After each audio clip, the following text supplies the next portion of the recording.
बहुत समय पहले एक छोटा गांव था जहां सुदामा नाम का एक गरीब लेकिन अत्यंत भक्तिमान ब्राह्मण रहता था। सुदामा के जीवन में धन नहीं था, पर उसके मन में भगवान विष्णु के लिए अटूट प्रेम था।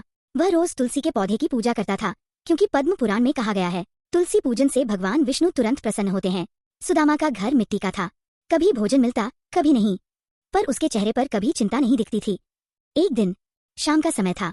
सुदामा ने तुलसी माता को जल चढ़ाया और प्रार्थना की, माता, मैं गरीब हूँ, पर कृपा करें कि मैं सदैव भक्ति के मार्ग पर चल सकूं।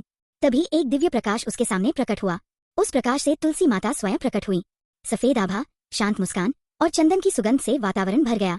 तुलसी माता बोली, सुदामा, तुम्हारी भक्ति से मैं प्रसन्न हूँ, मांगो, क्या चाहो। सुदामा ने हाथ जोड़कर कहा, माता, मुझे कुछ नहीं चाहिए, बस भक्ति कभी कम न हो।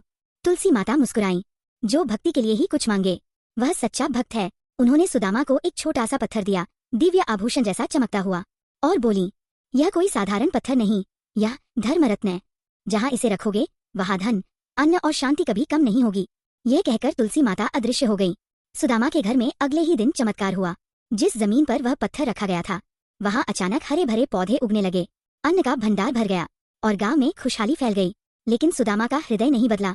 वह पहले की तरह विनम्र, सरल और ईश्वर पर श्रद्धा रखते हुए जीवन जीता रहा। लोगों ने उससे पूछा, सुदामा, अब तुम धनी हो गए हो, तुम्हारे मन में अहंकार क्यों नहीं आया?